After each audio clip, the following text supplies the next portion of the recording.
اس کو بھی علامہ اقبال نے خوب کہا ہے، فاش گویم آنچ در دل مزمرست، صاف کہہ دیتا ہوں جو کچھ میرے دل میں ہے، این کتابیں نیست چیزیں دیگر است، اسے کتاب نہ سمجھ بیٹھنا قرآن کو، یہ کتاب نہیں ہے، کچھ اور ہے۔ کچھ اور کیا ہے؟ مثل حق پنہاؤ ہم پیداستو، زندہ پائندہ گویاستو، یہ تو جیسے اللہ تعالیٰ کی ذات ہے، مثل حق، ذات حق سبحانہ و تعالیٰ کی طرح یہ زندہ ہے، پائندہ ہے، مثل حق پائندہ گویاستو، یہ جو ہے زندہ ہے، یہ متکلم ہے، کلام نہیں ہے۔ کل صفات ربانیہ جو ہے ظاہر اور باطن، مثل حق پنہا، ظاہر و پنہا، اور حی و قیوم جیسے اللہ کی ذات ہے، وہی صفات اس کلام کی ہیں۔ اور اس کے بعد وہ شعر آیا تھا جو میں پہلے سنا چکا ہوں، چوں بجاں در رفت جاں دیگر شود، جب یہ قرآن کسی انسان کے اندر سرایت کر جاتا ہے، اس کے دل پر نازل ہوتا ہے۔ دیکھیے یہ الفاظ آپ کو کہیں اور نہیں ملیں گے۔ میرے نزدیک جہاں علامہ اقبال اس دور میں قرآن کی عظمت کا سب سے بڑا ثبوت ہے، وہاں عظمت قرآنی کے سب سے زیادہ واقف اور اس کا سب سے زیادہ شعور رکھنے والے بھی علامہ اقبال۔ یہ الفاظ آپ کو کہیں نہیں مل سکیں گے کہ مثل حق پنہاؤ ہم پیداستو، زندہ و پائندہ گویاستو، چوں بجاں در رفت جہاں دیگر شود، جہاں چو دیگر شد جہاں دیگر شود۔ جب یہ انسانوں کے اندر سرایت کر جاتا ہے، ان کے اندر ایک انقلاب آ جاتا ہے، اور یہ اندر کا انقلاب ہے جو ایک عالمی انقلاب کا پیش خیمہ بنتا ہے۔ آپ آرڈیننس کے ذریعے سے نمازیں پڑھوائیں گے تو پھر نماز وہی پڑھی جائے گی جو آفس ٹائم میں آئے گی، باقی اور کیوں پڑھیں گے؟ وہ تو آرڈیننس کے ذریعے سے پڑھائی جا رہی ہے نا۔ اس کا حشر تو وہ ہوگا جو ہمارے ہاں دیکھا جا چکا ہے۔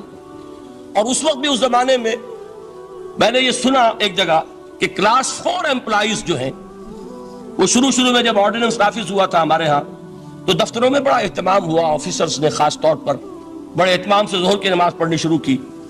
لیکن مجھے بتایا گیا کہ کلاس 4 امپلائیز جو ہیں ہمارے، یہ ڈرائیورز ہیں، پینز ہیں، یہ کھڑے ہنستے رہتے ہیں، شریک نہیں ہوتے۔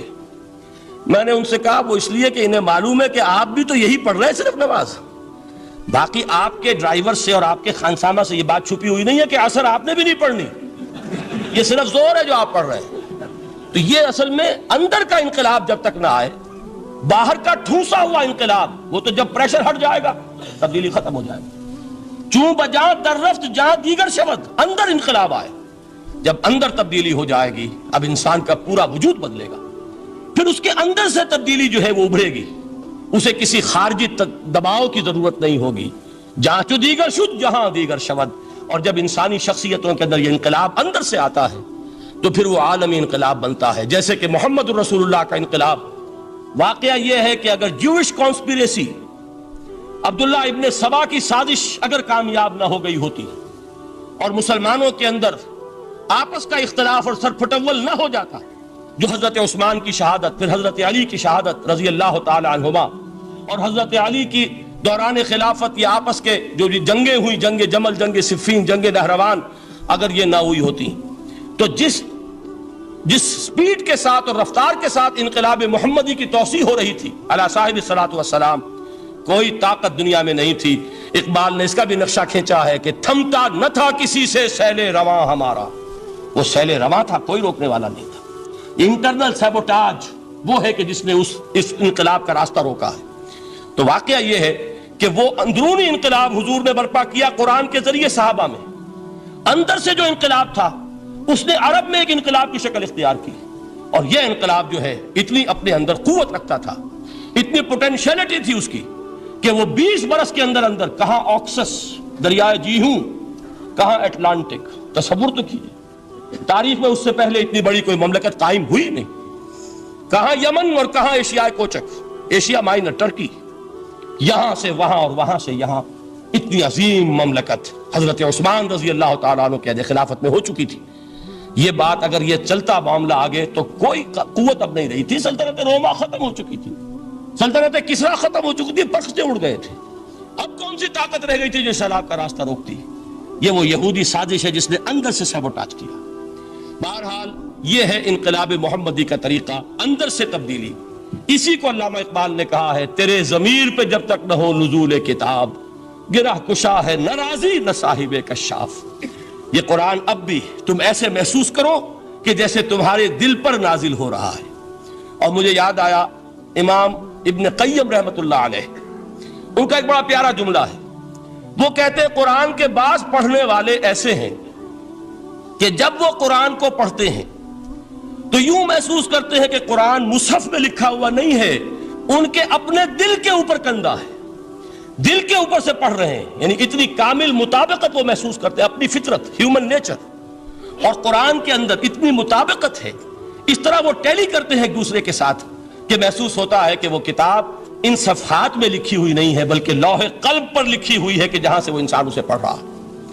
تو پہلی بات تو قرآن مجید کی اس آیت کے حوالے سے اس پہلو سے ہمارے سامنے آئی کہ جو تاثیر ہے ذات ربانی کی تجلی کی، وہی تاثیر ہے اس قرآن مجید کی، بشرطے کہ ہمارے دل جو ہیں وہ کچھ اپنے اندر اس استعداد اور صلاحیت کو پیدا کر لیں. دوسرا مقام ہے سورہ یونس کا. اب کسی کلام کی عظمت کا دوسرا پہلو ہو سکتا ہے اس کی افادیت کے اعتبار سے. اس سے فائدہ کیا ہوگا نوع انسانی کے لیے؟ دیکھیے 2 آیات، یہ عظیم خزانے ہیں عظمت قرآن کے. سورہ یونس میں یا ایھا الناس، اے لوگو، قد جاءتکم موعظۃ من ربکم وشفاء لما فی الصدور وہدی ورحمۃ للمؤمنین. 4 الفاظ نوٹ کر لیجئے. اے لوگو، آ گئی ہے تمہارے پاس وہ چیز تمہارے رب کی طرف سے جو موعظہ ہے. موعظہ کسے کہتے ہیں؟ نصیحت. اس بات کو ذرا سمجھ لیجئے ترتیب کیا ہے. نصیحت اسے کہتے ہیں، جی رہا نہیں جا رہا، میں نے اس کی ترتیب بدلی ہوئی ہے.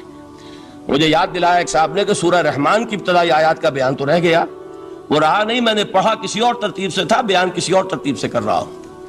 پڑھنے میں 4، 2 اور 1، اور اب جو میں بیان کر رہا ہوں پہلے 1 آیت سورہ حشر کی جو بیان کی، اب 2 آیات ہیں سورہ یونس کی. لوگوں، تمہارے پاس آ گئی ہے تمہارے رب کی طرف سے موعظت، اور تمہارے سینوں کے اندر جو روگ ہیں ان کے لیے علاج. توجہ کیجئے گا، ہم نے قرآن کو کیا سمجھا ہے؟ صرف ایک مقدس کتاب، ایک حصول ثواب یا ایصال ثواب کا آلہ. قرآن ہے کیا؟ نمبر 1 موعظہ. موعظہ کسے کہتے ہیں؟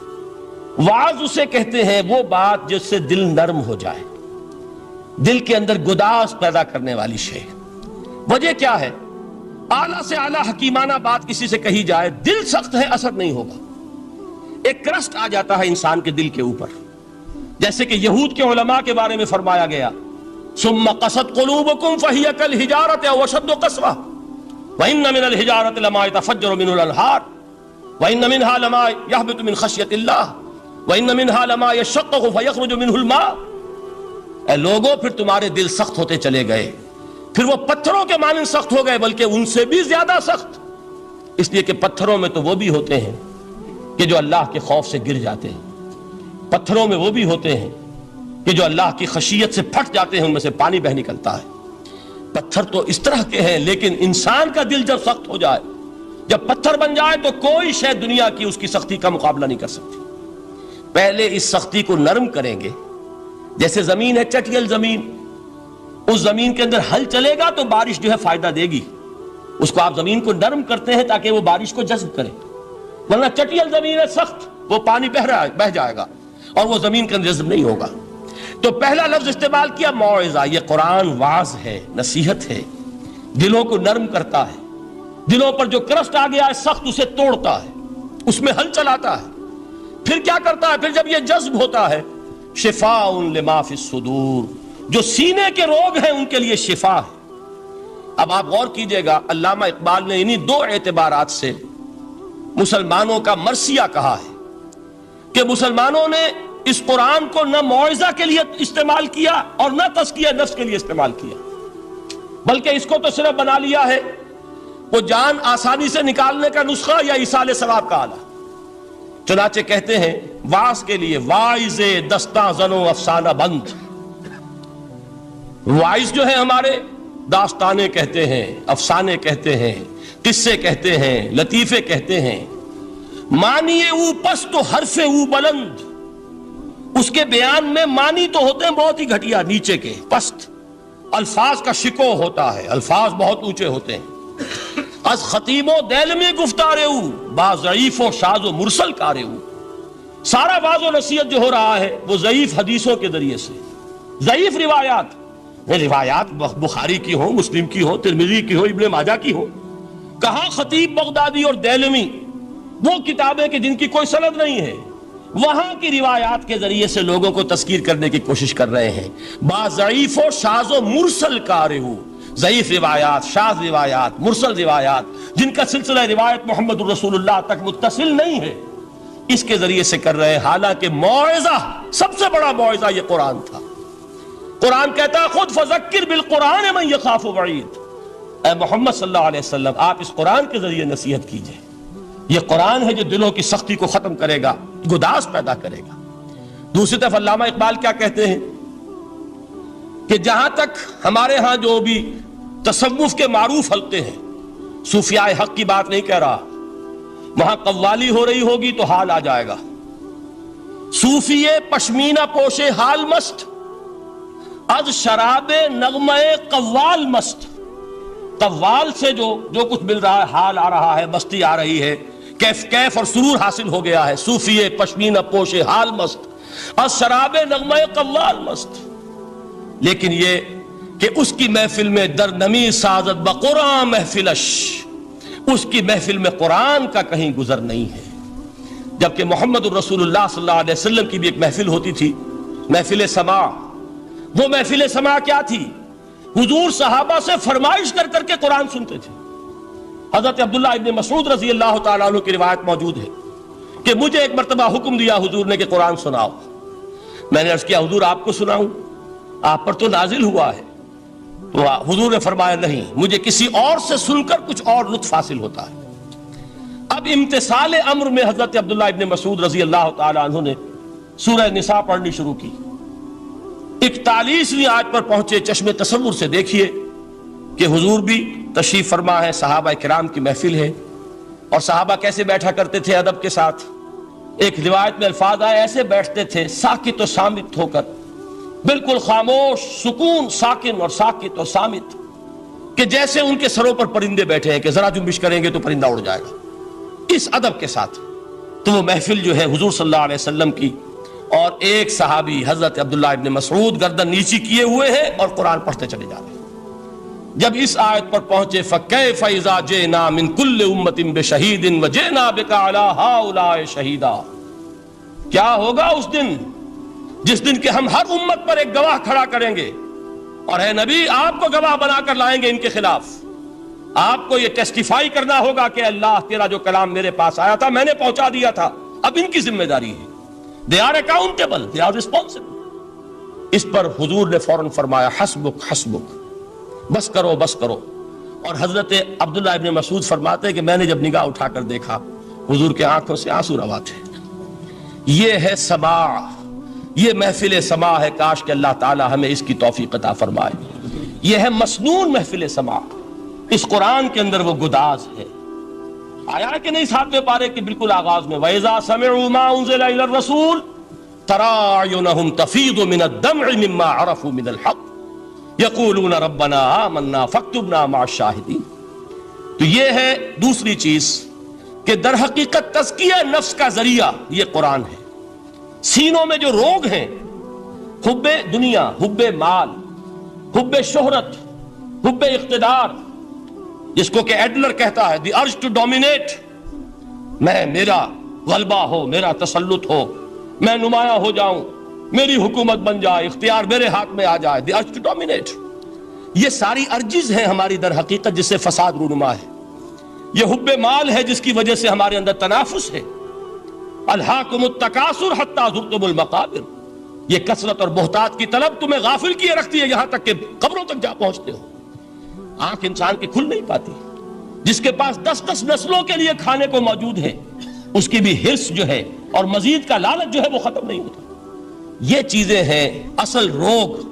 ان دلوں کے روگوں کا اور سینوں کے اندر کے ان امراض کا علاج قرآن.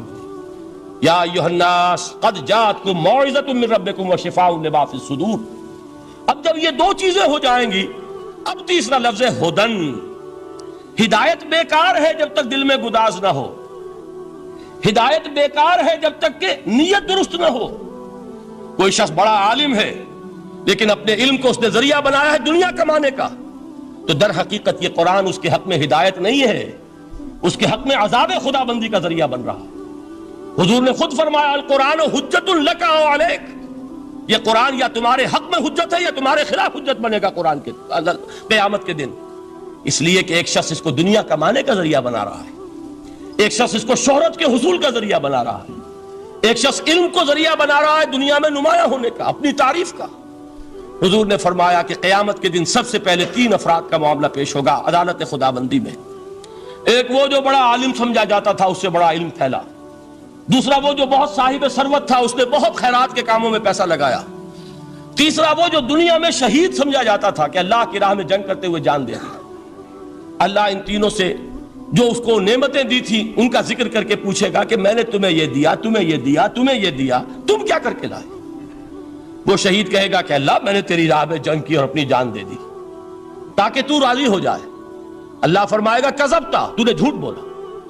انک قد قاتلت لئن یقال جریء، تو نے تو یہ جنگ اس لیے کی تھی کہ کہا جائے کہ بڑا جری ہے، بڑا بہادر ہے. یہ لوگوں سے بہادری کے تمغے لینا تمہارا مقصود تھا. وقد قیل، وہ کہا جا چکا ہے، اب یہاں تمہارے لیے کچھ نہیں. اور فرشتوں کو حکم ہوگا اور وہ اوندے منہ اس کو گھسیٹتے ہوئے جہنم میں جھونک دیں گے. دنیا میں شہید سمجھا جا رہا ہے، آخرت میں جہنمی ہے. یہی حال اس عالم کا ہوگا، یہی حال اس دولت مند کا ہوگا.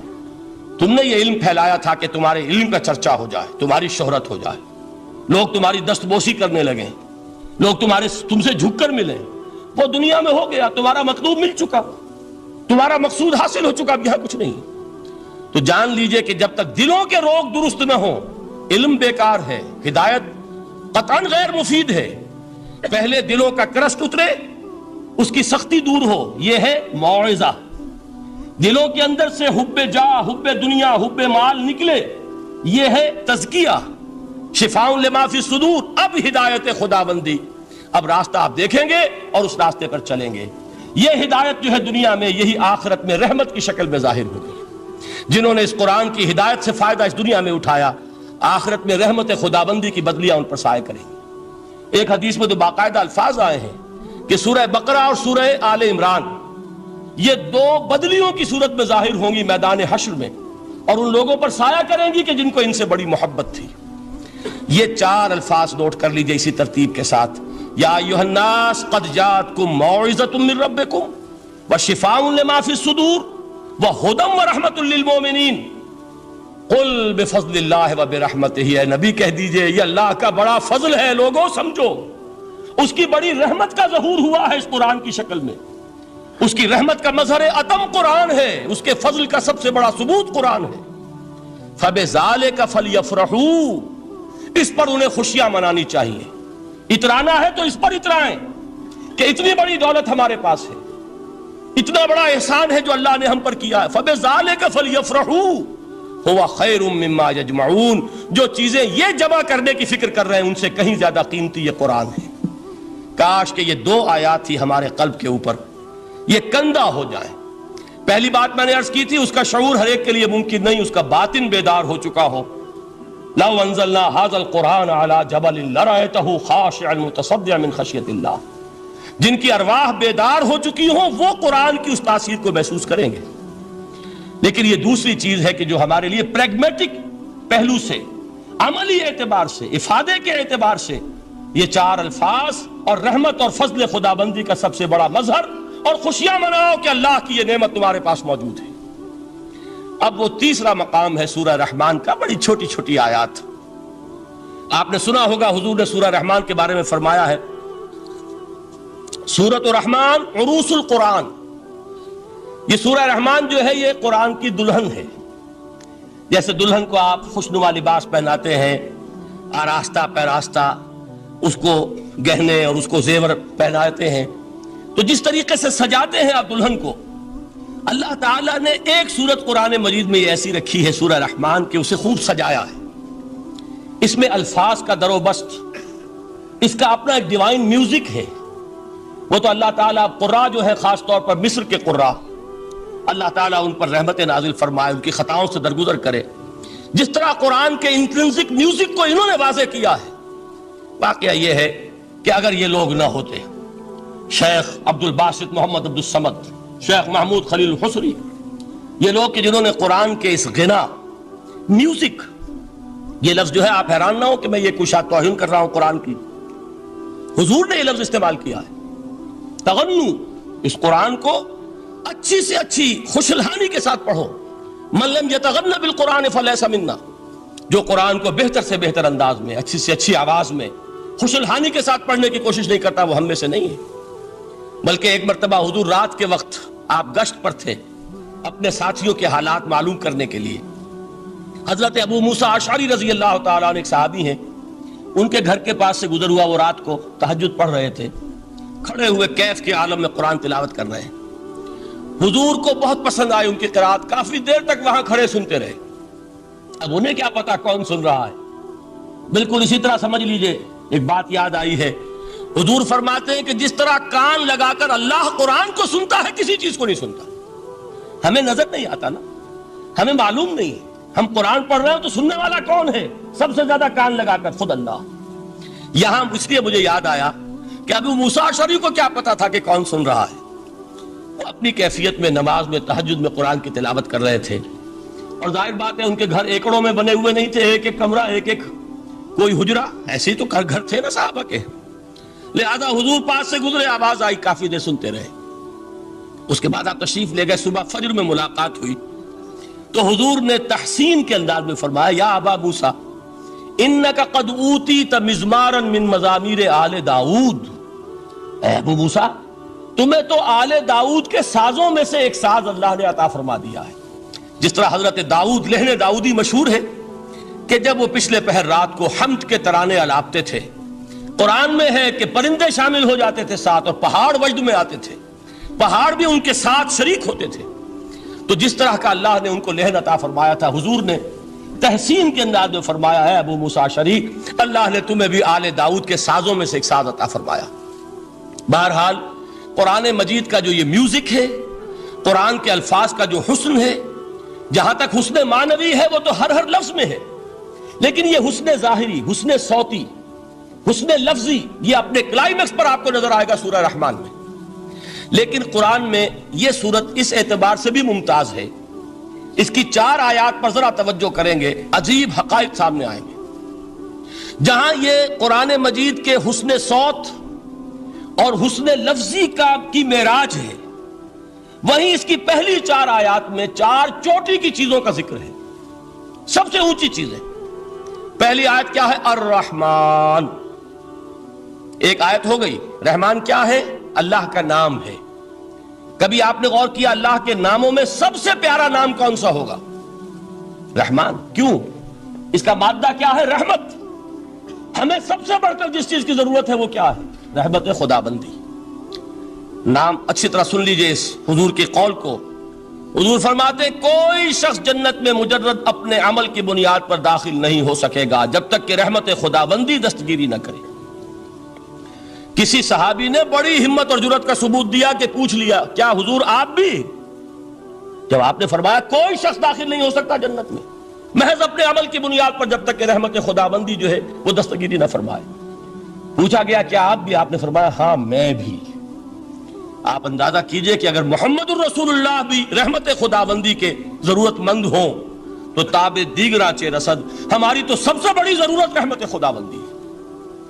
اب یہ رحمت جو ہے قرآن مجید میں اللہ تعالیٰ کی یہ شان 2 الفاظ کے ذریعے سے آتی ہے، رحیم اور رحمان، اور کوئی مادہ نہیں ہے جس سے 2 نام بنتے ہوں اللہ کے، لیکن یہ مادہ ہے واحد رحمت کا کہ جس سے رحمان بھی ہے رحیم بھی ہے۔ رحیم صفت مشبہ ہے، رحمت دائم ہو جائے گی، مستقل ہوگی تو رحیم کہیں گے، اور رحمان اس میں رحمت کی ہے وہ شان ہے کہ جیسے ٹھاٹھے مارتا ہوا سمندر ہو، ہیجان کی کیفیت، طوفانی کیفیت، رحمت خداوندی کا طوفانی جوش، وہ ہے رحمان۔ آپ تو رہتے اس علاقے میں ہیں، آپ کو معلوم ہے عرب اگر بھوکا مرا جا رہا ہو تو کیا کہے گا؟ انا جوعان۔ پیاسا مرا جا رہا ہو انا عطشان۔ بہت غضبناک ہوگا غضبان، غضبان آصفہ قرآن میں آیا ہے، بہت غضبناک۔ رحمان جس کی رحمت جو ہے جوش میں ہے، ٹھاٹھے مارتے ہوئے سمندر کے مانند۔ تو یہ اللہ تعالیٰ کے ناموں میں سب سے پیارا نام۔ اب آگے چلیے، الرحمن علم القرآن، رحمان نے قرآن سکھایا۔ رحمت خداوندی کا سب سے بڑا مظہر، رحمان کی رحمانیت کا سب سے بڑا مظہر قرآن ہے۔ ان میں جو منطقی ربط ہے اس کو سمجھتے جائیے۔ اچھا آپ یہ سوچئے، جو علم بھی انسان کو حاصل ہوا وہ کس نے دیا؟ اللہ نے۔ سائنس کا علم کس نے دیا؟ اللہ نے۔ علم آدم الاسماء کلھا، وہ علم الاسماء جو حضرت آدم کو دے دیا گیا تھا ازل میں، یہ اسی کا ظہور ہے، یہ اسی کی ایکسفولیشن ہے جو ہو رہی ہے اور ہوتی رہے گی ابھی۔ اور دوسرے علم ہے وہ کس نے دیا؟ اللہ نے دیے۔ لا یحیطون بشیء من علمہ الا بما شاء، مخلوق میں سے کوئی اللہ کے علم میں سے کسی شے کا احاطہ نہیں کر سکتا مگر وہ جتنا اللہ دینا چاہے۔ لیکن یہ کہ تمام علوم میں چوٹی کا علم قرآن۔ نوٹ کرتے جائیے، اب چوٹی کی چیزیں جمع کیجئے۔ اللہ کے ناموں میں چوٹی کا نام رحمان، اللہ نے جو کچھ انسان کو سکھایا اس میں چوٹی کا علم قرآن۔ خلق الانسان، انسان کو پیدا فرمایا۔ سوال یہ کہ حیوانات کو کس نے پیدا فرمایا؟ آسمان کس نے پیدا کیے؟ زمین کس نے پیدا کی؟ فرشتے کس نے پیدا کیے؟ کیا مطلب خلق الانسان؟ اس کی تمام مخلوقات میں اس کا کلائمیکس، اس کی تخلیق کی معراج، اس کے تخلیق کا نقطہ عروج انسان ہے۔ یہ ہے کہ جو مسجود ملائک بنا ہے۔ وَلَقَدْ كَرَّمْنَا بَنِي آدَمَ وَحَمَلْنَاهُمْ فِي الْبَرِّ وَالْبَحْرِ وَرَزَقْنَاهُمْ مِنَ الطَّيِّبَاتِ وَفَضَّلْنَاهُمْ عَلَى كَثِيرٍ مِّمَّنْ خَلَقْنَا تَفْضِيلًا۔ تو تخلیق میں سب سے اونچی تخلیق انسان کی، علموں میں سب سے اونچا علم قرآن کا، اللہ کے ناموں میں سب سے اونچا نام رحمان۔ اب آئیے چوتھی چیز، علمہ البیان، انسان کو بیان کی صلاحیت عطا فرمائی۔ کیا اور کوئی صلاحیت عطا نہیں کی؟ بینائی کس نے دی؟ اللہ نے۔ اسی طریقے سے سماعت کس نے عطا فرمائی؟ اللہ نے۔ کتنی فیکلٹیز ہیں، کتنے ایکسٹرنل آرگنز ہیں سینس کے، کتنے انٹرنل سینسز ہیں جو اللہ نے دیے ہیں۔ لیکن یہاں بھی سمجھ لیجئے، جتنی فیکلٹیز ہیں ہیومن فیکلٹیز، ان میں ٹاپ کی فیکلٹی جو ہے وہ اسپیچ ہے، کلام ہے، بیان ہے۔ جن لوگوں نے میڈیکل سائنس کا مطالعہ کیا ہے وہ جانتے ہیں کہ یہ برین ہے، ہیومن برین، اس برین میں جو وہ اوپر ایک زرد سا مادہ ہوتا ہے، گرے میٹر، اس کی ایک کوٹنگ ہوتی ہے، یہ ہائیسٹ ایوالوڈ فارم ہے، اور اس میں سب سے بڑا رقبہ جو ہے وہ سپیچ سینٹر کہلاتا ہے۔ اسی لیے انسان کو حیوان ناطق کہتے ہیں۔ حیوان کے اور انسان کے مابین امتیاز قائم کیا گیا، نطق، گویائی، بولنا۔ اب یہ کیا چیز ہوئی؟ انسان کی صلاحیتوں میں سے سب سے اونچی صلاحیت۔ 4 آیتیں ہو گئی نا۔ اللہ کے ناموں میں سب سے چوٹی کا نام رحمان، اس نے جو علوم پیدا کیے ان میں چوٹی کا علم قرآن، اس نے جو مخلوقات پیدا فرمائی ان میں چوٹی کی مخلوق انسان، انسان کو جو صلاحیت اور استعدادات عطا فرمائی ان میں چوٹی کی استعداد بیان۔ جمع کیجئے، نتیجہ کیا نکلے گا؟ وہ نتیجہ ایک حدیث نبوی کی شکل میں سامنے آتا ہے۔ پہلی حدیث میں نے یہی پڑھی تھی، اس کے راوی کون ہے؟ عثمان ابن عفان۔ میں حیران ہوتا ہوں، وہ قافیہ یہاں بھی موجود ہے، رحمان قرآن، بیان انسان، عثمان عفان، باپ کا نام بھی اسی وزن پر ہے، عثمان ابن عفان۔ عن عثمان ابن عفان رضی اللہ تعالی عنہ قال قال رسول اللہ صلی اللہ علیہ وسلم، حضرت عثمان شہید مظلوم ذو النورین رضی اللہ تعالی عنہ فرماتے ہیں کہ اللہ کے رسول صلی اللہ علیہ وسلم نے فرمایا، خیرکم من تعلم القرآن وعلمہ، تم میں سے بہترین لوگ وہ ہیں جو قرآن سیکھیں اور سکھائیں۔ قوت بیان جو تمہاری ٹاپ فیکلٹی ہے، اس کا استعمال کسی گھٹیا کام کے لیے نہیں ہونا چاہیے۔ دیکھیں اردو میں محاورہ ہے کہ توپ سے مکھی نہیں ماری جاتی۔ توپ بنائی گئی ہے کسی بڑی شے کے لیے، مکھی مارنے کے لیے توپ استعمال نہیں ہوتی۔ یہ قوت بیان جو ہے، جو ٹاپ موسٹ فیکلٹی ہے ہیومن، جو فیکلٹیز ہیں ان میں سے، اس کا استعمال بھی ٹاپ موسٹ ہونا چاہیے۔ قرآن کو بیان کرو۔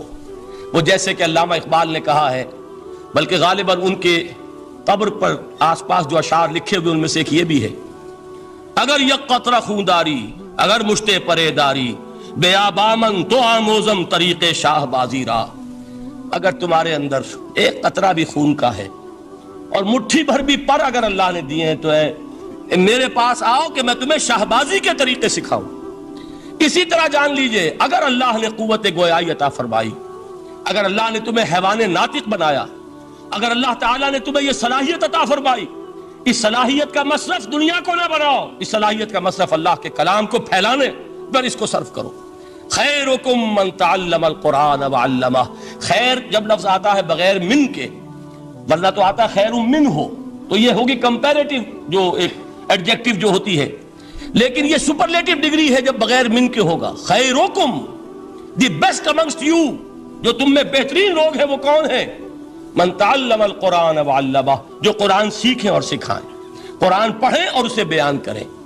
آج جان لیجئے سب سے بڑی ضرورت اس بات کی ہے کہ آج کا قرآن پڑھیں.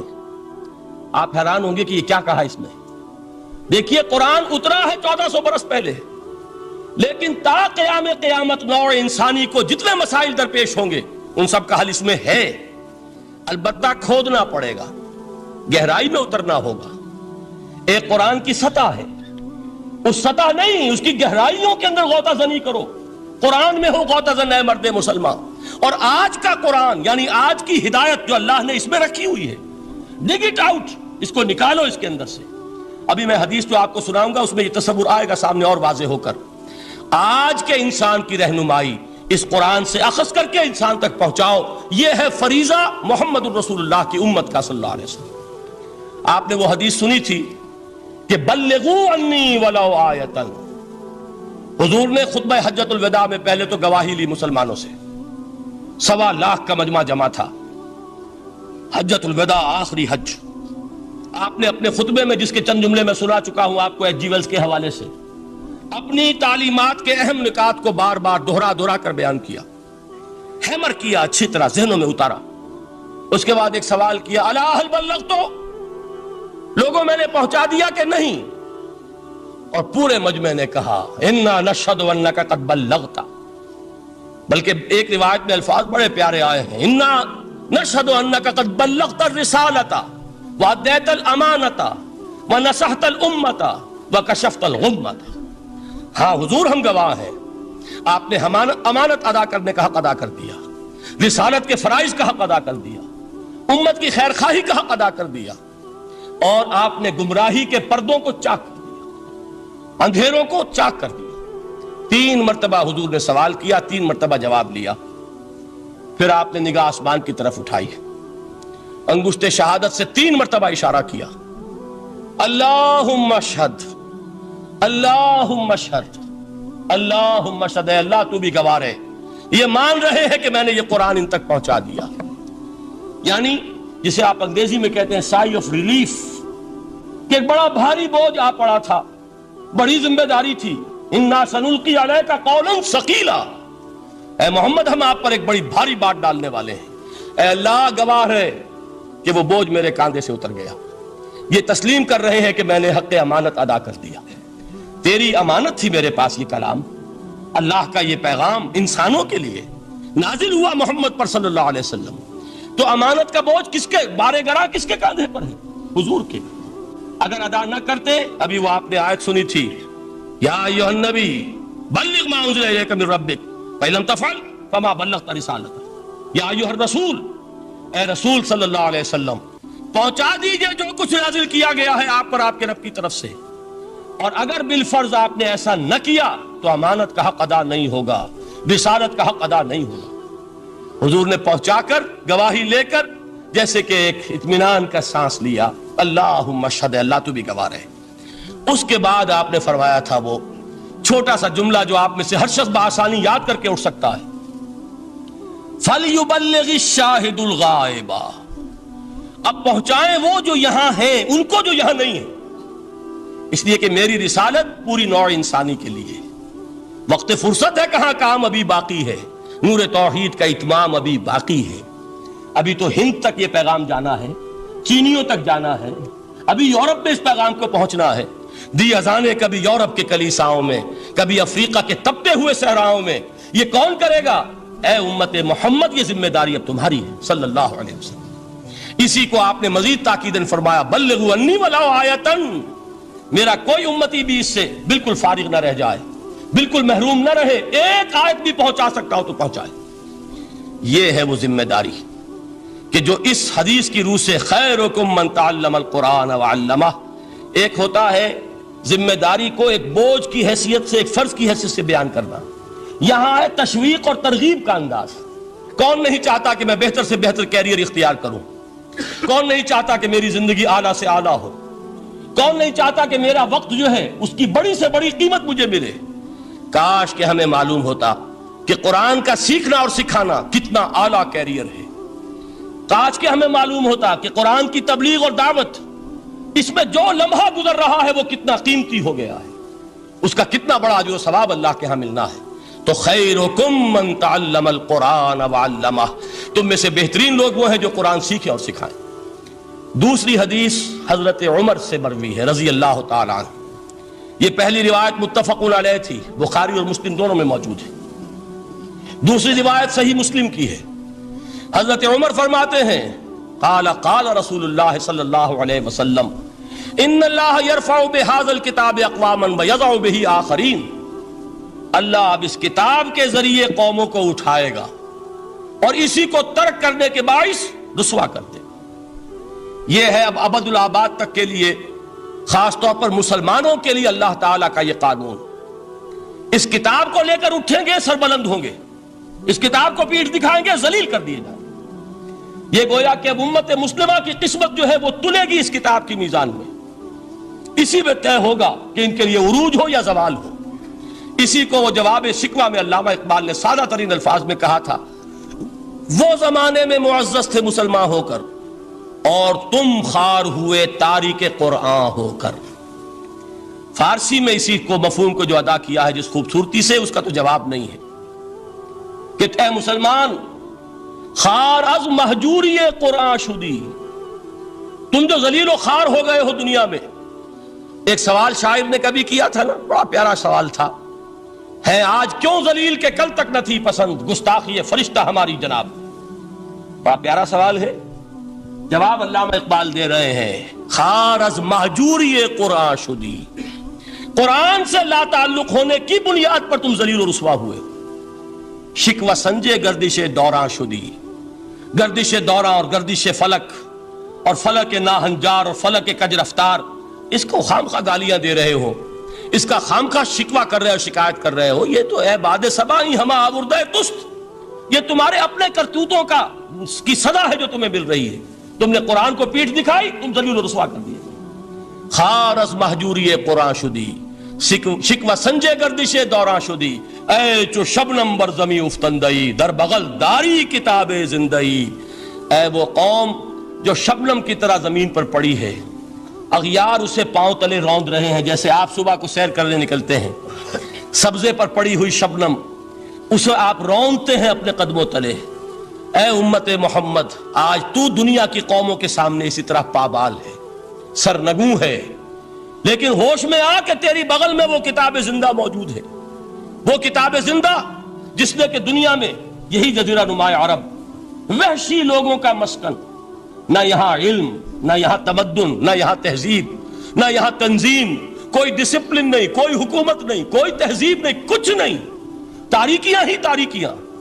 یہی کتاب تھی جس نے اسے منور کیا، یہی کتاب تھی جس نے دنیا کا امام بنایا، یہی کتاب تھی جس نے دنیا کا معلم بنایا، یہ کتاب تھی جس نے نئے نئے علوم ایجاد کرنے سکھائے، یہ کتاب تھی جس کی بدولت یہی عرب تھے جنہوں نے یونان کے فلسفے اور سائنس کو جو مر چکے تھے انہیں زندہ کیا، ان میں نئی چیزوں کا اضافہ کیا اور اسپین کی یونیورسٹیوں کے ذریعے سے یورپ تک دوبارہ پہنچا دیا۔ یہ وہ کتاب ہے، در بغل داری کتاب زندئی۔ اقبال نے کیسے کیسے شکوے کہے ہیں، اسی قرآن میں ہے اب ترک جہاں کی تعلیم، جس نے مومن کو بنایا مہو پرویں کا امیر۔ اس قرآن کو لے کر مسلمان نکلا ہے، ایک ہاتھ میں قرآن، ایک میں تلوار۔ برا نہ مانیے، قرآن تلوار کا نام بھی آپ اپولوجیٹک انداز میں نہ لیا کریں۔ انقلاب کی تکمیل تلوار سے ہوتی ہے، انقلاب کی تمہید کسی کتاب سے ہوتی ہے، اچھی طرح جان لیجیے۔ کبھی انقلاب صرف کتاب سے نہیں آیا، کتاب سے ذہن بدلتے ہیں، کتاب سے فکر بدلتی ہے، کتاب سے سوچ بدلتی ہے، کتاب سے ایک جماعت تیار ہوتی ہے، ایک قوت تیار ہوتی ہے۔ وہ 313 جو میدان بدر میں تھے وہ قرآن کا اعجاز کا ظہور تھے، لیکن ان کے ہاتھوں میں تلوار آئی ہے۔ ہم اسے ڈینائی نہیں کریں گے کہ در حقیقت انقلاب محمدی کی تکمیل میں یقیناً تلوار کا حصہ، لیکن یہ تلوار ہاتھ میں لینے والے آتے کہاں سے اگر قرآن کے ذریعے سے محمد الرسول اللہ نے وہ جماعت تیار نہ کی ہوتی؟ وہ کام کیا ہے، یتلو علیہم آیاتہ ویزکیہم ویعلمہم الکتاب والحکمہ، وہ سارا عمل قرآن کے گرد گھوم رہا جس سے وہ جماعت تیار ہوئی۔ اور پھر اقبال نے اس کو بھی 2 جملوں کے اندر ادا کر دیا، ایک شعر کے 2 مصرے، با نشہ درویشی در ساز و دمادم زن، چوں پختہ شوی خدرا بر سلطنت جم زن۔ پہلے ہے وہ نشہ درویشی، وہ فقر، وہ صحابہ کرام کے وہ راتوں کو اللہ کے سامنے کھڑے رہنا، وہ تزکیہ نفس، وہ موعظہ قرآنی، وہ تزکیہ جو قرآن کے ذریعے سے ہو رہا تھا 13 برس تک ہوا۔ اب جب ایک جماعت تیار ہو گئی، ایک قوت وجود میں آئی، تو اب اس قوت کو محمد رسول اللہ نے باطل کے نظام پر دے مارا، ٹکرایا۔ بانشہ درویشی در ساز و دمادم زن، چوں پختہ شوی خدرا بر سلطنت جم زن۔ تبھی وہ انقلاب آیا، جاء الحق وزہق الباطل ان الباطل کان زہوقا۔ تو اللہ تعالیٰ اس کتاب کو اب میزان بنا چکے ہیں۔ وبالحق انزلناہ وبالحق نزل، یہ قرآن حق کے ساتھ نازل ہوا ہے، فیصلہ کن کتاب ہے۔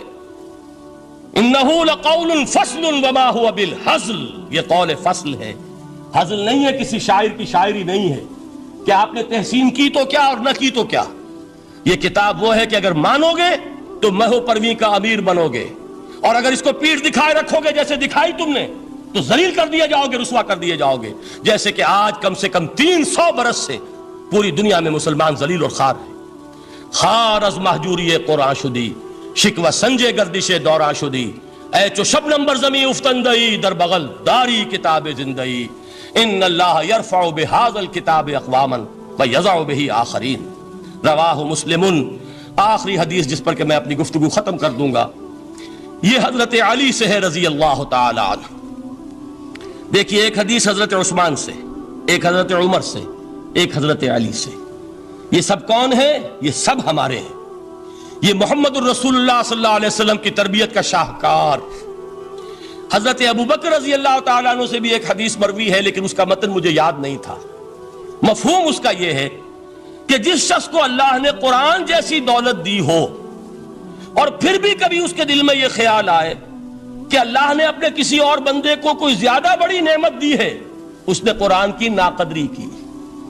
کسی ملینئر کو دیکھ کر اور بلینئر کو دیکھ کر، کسی کا بہت بڑا محل دیکھ کر اگر تمہارے دل میں یہ خیال آیا کہ یہ دولت بڑی ہے اس دولت سے جو تمہارے پاس ہے قرآن کی، تو تم قرآن کی قدر و قیمت سے واقف نہیں، تمہیں معلوم کیا کہ یہ کتنی بڑی دولت ہے۔ یہ در حقیقت شرح ہے انہی الفاظ قرآنی کی کہ فَبِذَلِكَ فَلْيَفْرَحُوا هُوَ خَيْرٌ مِّمَّا يَجْمَعُونَ۔ جو کچھ دنیا جمع کرتی ہے، جن کو قیمتی اشیاء سمجھ کر لوگ جمع کرتے ہیں، ان سے کہیں بڑھ کر قیمتی یہ قرآن ہے۔ تو حضرت ابوبکر سے یہ مروی، حضرت عمر سے ان اللہ یرفع بہذا الکتاب اقواما ویضع بہ آخرین، حضرت عثمان سے خیرکم من تعلم القرآن وعلمہ۔ اب آئیے حضرت علی، سیدنا علی رضی اللہ تعالی عنہ۔ وہ حدیث طویل ترین ہے جو مدح قرآن میں محمد الرسول اللہ سے مروی ہے صلی اللہ علیہ وسلم۔ پوری حدیث مجھے یاد بھی نہیں ہے اور اس کا وقت بھی نہیں ہے، لیکن بڑی پیاری حدیث ہے اس اعتبار سے۔ آغاز کیسے ہوا؟ حضرت علی فرماتے ہیں قال رسول اللہ صلی اللہ علیہ وسلم انہا ستکون فتنۃ، ان قریب ایک بہت بڑا فتنہ رونما ہوگا۔ حضور نے خبر دی فتنے کی۔ حضرت علی فرماتے اس پر میں نے عرض کیا، قلت، میں نے عرض کیا مل مخرج منہا یا رسول اللہ، اے اللہ کے رسول اس سے نکلنے کا راستہ کون سا ہوگا؟ دیکھیے یہ لکھا ہوا ایگزٹ، نکلنے کا راستہ، اور عام طور پر آپ نے دیکھا ہوگا بڑے ہالز میں یہ سرخ روشنی ہوتی ہے، اس میں اس کا اہتمام کیا جاتا ہے کہ اگر خدا نہ خواستہ کو حادثہ ہو جائے لوگوں کو معلوم ہو نکلنے کا راستہ کون سا، یہ مخرج ہے۔ حضور نے خبر دی کہ فتنہ ہوگا۔ تو دیکھیے میں ایک بات عرض کیا کرتا ہوں، ذرا توجہ کیجئے، ہمارا حال کیا ہے؟ ہم بڑے ریشنلسٹ قسم کے لوگ ہیں، یہ زمانہ ریشنلزم کا ہے۔ اگر ہم ہوتے تو کیا پوچھتے؟ وہ فتنہ کیا ہوگا، کیوں ہوگا، کہاں سے آئے گا؟ ہمارے سوال یہ ہوتے، کب آئے گا، کیوں، کہاں، کب، کیسے؟ ان سب کی حیثیت علمی سوالات کی ہے۔ بھائی کب آئے گا ایک علم ہے، کیسے آئے گا علم ہے، کہاں سے آئے گا علم ہے، لیکن اصل جو عملی اعتبار سے اہمیت والی شے ہے، بچاؤ کا راستہ کون سا ہوگا محمد الرسول اللہ، یہ بتائیے ہم۔ مل مخرج منہا یا رسول اللہ، حضرت علی نے یہ نہیں پوچھا فتنہ کیا ہوگا، کہاں سے آئے گا حضور، کیوں آ جائے گا، کب آ جائے گا، نہیں، مل مخرج منہا یا رسول اللہ، اے اللہ کے رسول یہ بتائیے کہ جب وہ فتنہ رونما ہوگا تو نکلنے کا راستہ کون سا؟ اس کا جواب ہے، ارشاد فرمایا محمد رسول اللہ نے، کتاب اللہ، اللہ کی کتاب ہے وہ مخرج، یہ کتاب ہے کہ جس کو تھامو گے تو فتنوں سے محفوظ رہو گے۔ اس کے بعد آپ فرماتے ہیں فیہ نبأ ما قبلکم وخبر ما بعدکم وحکم ما بینکم، اس میں تم سے پہلوں کی بھی خبریں موجود ہیں، عاد اور سمود اور قوم نوح اور قوم ہود اور قوم لوط اور قوم صالح اور آل فرعون، یہ کون ہے؟ من قبلکم، تم سے پہلے، وفیہ خبر ما بعدکم، جو کچھ تمہارے بعد ہونے والا ہے اس کی خبریں بھی موجود ہیں، لیکن وہ کیسے ہوں گی؟ وہ بٹوین دی لائنز ہوں گی، وہ بین السطور ہوں گی۔ ان کے لیے انسان کو، آپ کو معلوم ہے ایک عبارت میں سطور ہوتی ہے اور ایک درمیان میں ہوتا ہے، ان کے کچھ لکھا ہوا نہیں ہوتا۔ You have to read between the lines۔ قرآن میں بعد میں آنے والے حالات بھی درج ہیں، لیکن اس طرح نہیں جیسے کہ پچھلے حالات درج ہیں۔ اس کے لیے ذرا ان ڈیپتھ پونڈرنگ اوور، غور و فکر اور تدبر کی ضرورت ہوگی۔ وَحُکْمُ مَا بَيْنَكُمْ، اور جتنے اختلافات تمہارے اندر پیدا ہوں گے تا قیام قیامت، ان سب کا فیصلہ بھی اس کتاب میں موجود ہے۔ وَهُوَ حَبْلُ اللَّهِ الْمَتِينُ وَهُوَ الذِّكْرُ الْحَكِيمُ، یہی تو ہے وَهُوَ الصِّرَاطُ الْمُسْتَقِيمُ، سیدھا راستہ اور کون سا؟ یہی قرآن تو ہے۔ ہر رکعت میں کہتے ہو اهْدِنَا الصِّرَاطَ الْمُسْتَقِيمُ، اور قرآن دیا ہوا ہے اس پر غور نہیں کرتے۔ عجیب تماشا ہے ہمارا، نماز کی ہر رکعت میں اهْدِنَا الصِّرَاطَ الْمُسْتَقِيمُ، اور حضور فرمایا وَهُوَ الصِّرَاطُ الْمُسْتَقِيمُ، صراط مستقیم یہ قرآن ہی تو ہے، الذکر الحکیم یہ قرآن ہی تو ہے، وَهُوَ حَبْلُ اللَّهِ الْمَتِينُ، اور یہی ہے اللہ کی مضبوط رسی۔ آپ نے قاری صاحب سے وہ آیات سنی سورہ آل عمران کی، وَاعْتَصِمُوا بِحَبْلِ اللَّهِ جَمِيعًا وَلَا تَفَرَّقُوا، اللہ کی رسی کو مضبوطی سے مل جل کر تھامو اور تفرقے میں مبتلا نہ ہو۔ تفرقہ ہوگا تو کیا ہوگا؟ تمہاری ہوا اکھڑ جائے گی۔ آج آپ کو معلوم ہے دول عرب اگر یہ یکجا ہو جائیں، ایک دن کے لیے اسرائیل قائم نہیں رہ سکتا، امریکہ نہیں، امریکہ کا باپ اسے قائم نہیں رکھ سکتا۔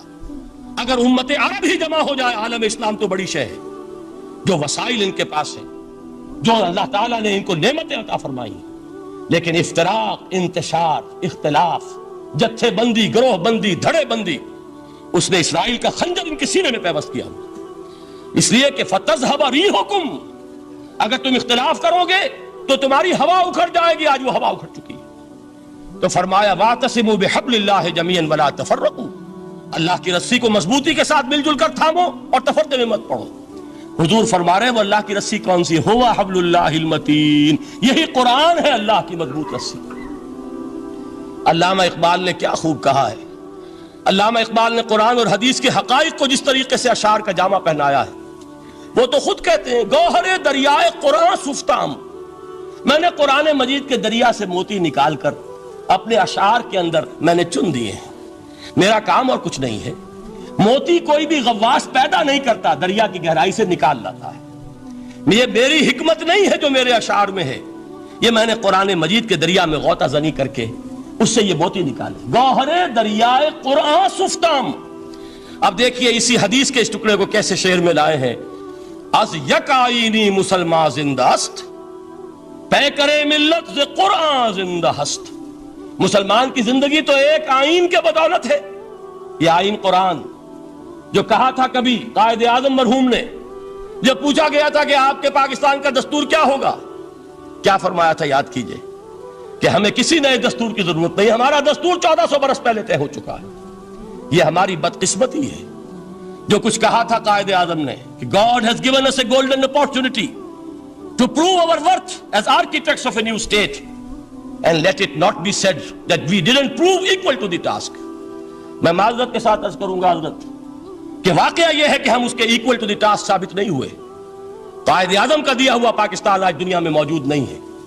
اس کا ایک حصہ اپنے نام سے دستبردار ہو کر بنگلہ دیش بن چکا ہے. اس نے اپنی تاریخ کو خیر بات کہہ دیا ہے. حالانکہ مسلم لیگ کی جنم بھومی ڈھاکہ ہے. 1906 میں ڈھاکہ میں مسلم لیگ نے جنم لیا تھا. اور اگر وہ صرف ہم سے علیحدہ ہوتا یا گہرا صدمہ ہوتا، لیکن یہ کہ اس نے جب نام بدلا ہے در حقیقت اس نے اپنے تاریخ سے، اپنے پس منظر سے استعفیٰ دیا. یہ ہمارا دوہرا ہمارے لیے صدمے کی بات ہے. کیا 2 یمن موجود نہیں ہیں؟ ان میں سے کوئی ایک بھی اپنا نام چھوڑنے کو تیار ہوگا؟ کیا 2 جرمنی دنیا میں موجود نہیں ہیں؟ کوئی ایک بھی ان میں سے اپنا نام چھوڑے گا؟ کیا 2 کوریا نہیں ہیں؟ 2 ویتنام نہیں ہیں؟ تو کیا 2 پاکستان نہیں ہو سکتے تھے؟ ہو سکتے تھے. میں یہ کہا کرتا ہوں کہ یہ گہرا صدمہ ہے علیحدگی، اور دوہرا صدمہ ہے، اور اس سے کہیں زیادہ بڑا کہ انہوں نے اپنا نام بدل دیا، اپنی آئیڈینٹی چینج کر دی. انہوں نے وہ نام اپنے ماتھے سے اتار کر خلیج بنگال کے اندر دبو دیا. یہ بہت بڑی سزا ہے جو ہمیں ملی ہے. کیوں ملی ہے؟ کہ ہم نے 25 برس تک اس جس کو کہا تھا کہ وہ ہمارا آئین ہے، اس کو آئین نہیں بنایا. ہم نے دنیا کے سامنے جھولیاں پساری، ہم نے طرح طرح کے نظاموں کو آزمایا، لیکن اس قرآن کی طرف پیش قدمی نہیں کی. اللہ تعالیٰ ڈھیل دیتا ہے لیکن سزا بھی بہت سخت ہوتی ہے. ان بطش ربک لشدید، وہ ہم پر کوڑا برسا ہے. تاریخ انسانی کی عظیم ترین شکستوں میں سے ایک شکست ہے کہ جو ہمارے ماتھے پر کلنک کے ٹیکے کی طرح موجود ہے. اللہ کرے کہ آئندہ یہ تاریخ اپنے آپ کو نہ دہرائے. لیکن میں عرض کر دیتا ہوں آپ سے، جو ہمارے لچھن ہیں، جو ہمارا طرز عمل ہے، جو ہمارے لیل و نہار ہیں، جو ہمارا انداز ہے، اللہ کے دین کا استہزاء اور تمسخر، جس طرح اللہ کے ساتھ مذاق ہم کر رہے ہیں، اس کا شاید اس سے بھی کہیں زیادہ برا نتیجہ نکلے. اللہ مجھے اور آپ کو اور ارض مقدس پاکستان کو اس انجام سے بچائے. لیکن اس کے لیے کام کرنا ہوگا. صرف کہنے سے بات نہیں بنے گی، کمر کسنی ہوگی. ہمت جو ہے پھر انسان کو اثر نو، ایک نئی تعمیر، ایک عزم، ایک ہاتھ میں قرآن اور ایک میں تلوار لے کر یہ امت پھر دوبارہ میدان میں آئے. بہرحال عرض یہ کرنا تھا. اقبال کہتا ہے از یک آئینی مسلمان زندہ است، پے کرے ملت ز قرآن زندہ است. ماں ہما خاک و دل آگاہ اوست، اعتصامش کن کہ حبل اللہ اوست. تامو اس کو مضبوطی کے ساتھ، حبل اللہ یہی قرآن ہے. یہ یک آئینی اور پیکر قرآن کی زندگی، پیکر ملت کی زندگی جو ہے اس قرآن کی بدولت ہے. تو حضور نے کیا فرمایا؟ فتنے سے بچنے کا راستہ کون سا ہے؟ کتاب اللہ فیہ نبأ ما قبلکم وخبر ما بعدکم وحکم ما بینکم وہو الصراط المستقیم وہو حبل اللہ المتین وہو الذکر الحکیم. ایک 3 جملے اور سن لیجئے. هو الذی لا یشبع منہ العلماء ولا یخلق عن کثرت الرد. یہ قرآن وہ شے ہے جس سے اہل علم کبھی سیر نہ ہو سکیں گے. ولا تنقضی عجائبہ، اس کے عجائب کبھی ختم نہیں ہوں گے. یہ ہیروں کی وہ کان نہیں ہے کہ جو کبھی خالی ہو جائے کہ سارے ہیرے نکل چکے اب مزید ہیرے نہیں ہیں. نہیں، علم اور حکمت کے ہیرے اور ہدایت اور حکمت کے موتی اس میں سے ابد الآباد تک نکلتے رہیں گے. ضرورت صرف کھودنے کی ہے. میں نے وہ لفظ استعمال کیا تھا. آج کا قرآن کھودنا ہوگا. آج کی ہدایت اس قرآن سے نکالنی ہوگی. قرآن جب نازل ہوا آن دی سرفیس، بالکل ظاہر وہ تھی اس کی ہدایت جو اس دور کے لیے ضروری تھی. ہمیشہ کی ہدایت اس کے اندر رکھ دی گئی ہے، اس میں مضمر ہے، اس میں چھپی ہوئی ہے. اس کے لیے تدبر کی ضرورت ہے. کتاب انزلناہ الیک مبارک لیدبروا آیاتہ ولیتذکر اولو الالباب. لوگ تدبر کریں، اس کی گہرائیوں کے اندر غوطہ زنی کریں. لا تنقضی عجائبہ، اس کے عجائب کبھی ختم نہیں ہوں گے. ولا یشبع منہ العلماء، اہل علم کبھی اس سے سیر نہیں ہوں گے. آپ کو سخت بھوک لگی ہوتی ہے اور کھانا کھانے کے تھوڑی دیر کے بعد اب آپ کا ہاتھ رک جاتا ہے، سیر ہو گئے. بہترین کھانا ہے لیکن نہیں کھا سکتے. اگر عام حالات میں وہ آتا تو کبھی نہ چھوڑتے، لیکن اب وہ آپ کا میزبان کہہ رہا کچھ اور لیجئے، تناول فرمائیے ذرا یہ بھائی نہیں میں اب بھر چکا. یہ آپ کہتے ہیں کہ نہیں؟ حضور فرمایا یہ قرآن وہ شے نہیں ہے جس سے اہل علم کبھی سیر ہو سکے. ان کی پیاس بڑھتی چلی جائے گی، ان کے اندر cost of knowledge, search for wisdom بڑھتی چلی جائے. کبھی بھی انسان یہ محسوس نہیں کرے گا کہ مجھے جو لینا تھا میں لے چکا، بلکہ یہ کہ جیسے جیسے قدم آگے بڑھیں گے تہذیب کے، تمدن کے، علم کے، اتنے ہی قرآن جو ہے وہ آگے بڑھتا چلا جائے گا ہر دور کی رہنمائی کے لیے۔ لا تنقضی عجائبہ ولا یخلق عن کثرت الرد، بار بار کے پڑھنے سے اس پر بوسیدگی طاری نہیں ہوگی۔ دنیا کی اور کتابیں ہیں، ایک دفعہ پڑھ لیں گے، دو دفعہ پڑھ لیں گے، تین دفعہ پڑھ لیں گے، چار دفعہ پڑھ لیں گے، پھر جی نہیں چاہے گا۔ لیکن یہ کتاب وہ ہے، امام شافعی کا میں واقعہ آپ کو سناتا ہوں۔ وہ یہ کہتے ہیں کہ ایک مرتبہ میرے ذہن میں یہ سوال آ گیا کہ اجماع کے لیے بھی قرآن مجید میں کوئی سند ہے، دلیل ہے؟ سب مانتے ہیں کہ اجماع جو ہے سورس ہے قرآن کے اسلامی قانون کی، جس پر کہ امت کا اجماع ہو جائے۔ تو کہتے ہیں میں نے 300 مرتبہ قرآن پڑھا اول سے آخر تک، صرف اس دلیل کی تلاش میں۔ 300 مرتبہ مجھے نہیں ملی، 301ویں مرتبہ جب پڑھ رہا تھا مجھے روشنی مل گئی۔ وہ یبتغی غیر سبیل المومنین کے جو الفاظ آئے ہیں، نولہ ما تولی ونصلہ جہنم، جو کوئی شخص مسلمانوں کے راستے کو چھوڑ کر کوئی اور راستہ اختیار کرے گا ہم اسے اسی کے حوالے کر دیں گے اور جہنم میں پہنچا دیں گے۔ معلوم ہوا مسلمانوں کا جس پر اجماع ہو جائے اس کو بھی ایک سند حاصل ہے۔ یہ مسلمانوں کا مجمع علیہ ایک راستہ ہے، اس کو بھی ایک سند اور دلیل کی حیثیت حاصل ہے۔ اب آخری الفاظ جو میں نے پڑھ کر سنائے تھے شروع میں، 4 الفاظ ہیں چوٹی کے، وہ تو اللہ کرے کہ آپ یاد کریں۔ اس حدیث کا اختتام، ویسے حدیث بہت طویل ہے، قرآن مجید کی عظمت کا بیان محمد الرسول اللہ کی زبانی صلی اللہ علیہ وسلم، قدر گوہر شاہدانت یا بدانت گوہری۔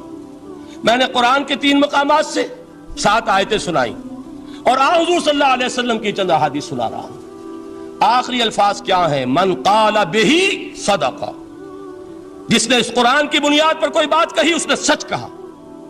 ومن حکم بہ عدل، جس نے اس قرآن کی بنیاد پر کوئی فیصلہ کیا اس نے عدل کیا۔ ومن عمل بہ اجر، اور جس نے اس پر عمل کیا اس کا اجر محفوظ۔ اور آخری ٹکڑا ومن دعا الیہ ہدی الی صراط مستقیم، جو اس کی طرف بلائے گا، اس قرآن کی طرف، کسی اور کو ہدایت ہو نہ ہو اس کی ہدایت گارنٹیڈ ہے، ہدی الی صراط مستقیم۔ یہ ماضی مجہول وہ ہے جو کوئی شے ہو چکی، جو اس قرآن کی طرف لوگوں کو بلائے گا اسے تو ہدایت نصیب ہو گئی صراط مستقیم کی طرف۔ اللہ تعالیٰ مجھے اور آپ کو اس بات کی توفیق دے، اس قرآن مجید کی عظمت کا انکشاف ہو ہم پر کسی ادنا سے ادنا درجے میں، اس درجے میں تو ہو جائے کہ پھر کسی اور چیز کے پڑھنے میں لذت محسوس نہ ہو۔ اگر یہ بھی نہیں ہے، اگر ڈائجسٹ پڑھنے میں زیادہ دلچسپی ہے اور شکاریات پڑھنے میں زیادہ دل لگتا ہے، اور اگر بھوت پریت کی کہانیاں، یہ بھی عجیب ہے انسان کا معاملہ، اچھے عقلاء اور اچھے بالغ لوگ وہ بھی اس قسم کی اوکلٹ چیزیں پڑھتے ہیں، تو معلوم ہوا کہ قرآن مجید سے شناسہ نہیں، قرآن سے تعارف نہیں ہوا، اس کے جمال و جلال سے کوئی حصہ نہیں ملا۔ اگر یہ ہو جائے کم سے کم، جیسے کہ کہا تھا انہوں نے، وہ جو سبع معلقہ کے شاعر ہیں آخری، اب عادل قرآن، کیا قرآن کے بعد بھی گنجائش ہے کہ اب میں شعر کہوں؟ اگر یہ حیثیت ہماری ہو جائے کہ قرآن کے پڑھنے کے بعد اب کسی اور شے کے پڑھنے میں لطف محسوس نہ ہو، جو چیز پڑھیں قرآن کو سمجھنے کے لیے پڑھیں، قرآن کے سمجھنے کے لیے۔ ظاہر بات ہے، میں ایک مثال دیا کرتا ہوں کہ آپ سمندر کے کنارے کھڑے ہیں، آپ سے تو بہت قریب ہے سمندر، لیکن آپ پانی لینا چاہتے ہیں تو اتنا ہی لیں گے جتنی بالٹی آپ کے پاس ہے۔ سمندر میں پانی کی کمی نہیں ہے، لیکن آپ کی بالٹی، پھول کھلے ہیں گلشن گلشن، لیکن اپنا اپنا دامن، گلشن میں پھول کی کمی نہیں ہے، میری جھولی چھوٹی ہے، کیا کروں؟ تو اگر آپ کا ظرف ذہنی چھوٹا ہے تو قرآن سے کتنا کچھ اس میں اڈھیل لیں گے۔ ظرف ذہنی وسیع ہونا چاہیے، آپ کے ذہن کے اندر وسعت ہو، اور یہ وسعت ذہن جو ہے یہ پیدا ہوتی ہے دوسرے علوم سے۔ آپ سائنس جتنی پڑھیں گے آپ کا ذہن وسیع سے وسیع تر ہوگا، فلسفہ جتنا پڑھیں گے ذہن وسیع سے وسیع تر ہوگا، منطق پڑھیے ذہن وسیع سے وسیع ہوگا، تیز ہوگا، شارپ ہو جائے گا۔ یہ ساری چیزیں در حقیقت پڑھنی چاہیے، کس لیے؟ ظرف ذہنی کو وسیع کرنے کے لیے، تاکہ اس میں قرآن مجید کے علم و حکمت کا زیادہ سے زیادہ حصہ ہم حاصل کر سکیں۔ اگر یہ بات ہو جائے، اور پھر خیرکم من تعلم القرآن وعلمہ، یہ تو ہوا قرآن سے حاصل کرنا۔ اب اس حاصل کرنے کے بعد اب اس کے بانٹنے والے بن جاؤ۔ سب سے بڑی دولت یہ ہے لہذا سب سے بڑا سخی وہ ہے جو اس دولت کو بانٹ رہا ہو، انسان کا سب سے بڑا خادم وہ ہے جو ہدایت کے خزانے لٹا رہا ہو۔ یہ ہے سب سے بڑی خدمت خلق، یہ ہے سب سے بڑی سخاوت۔ خیرکم من تعلم القرآن وعلمہ، اللہم ربنا اجعلنا منہم، اللہم ربنا اجعلنا منہم۔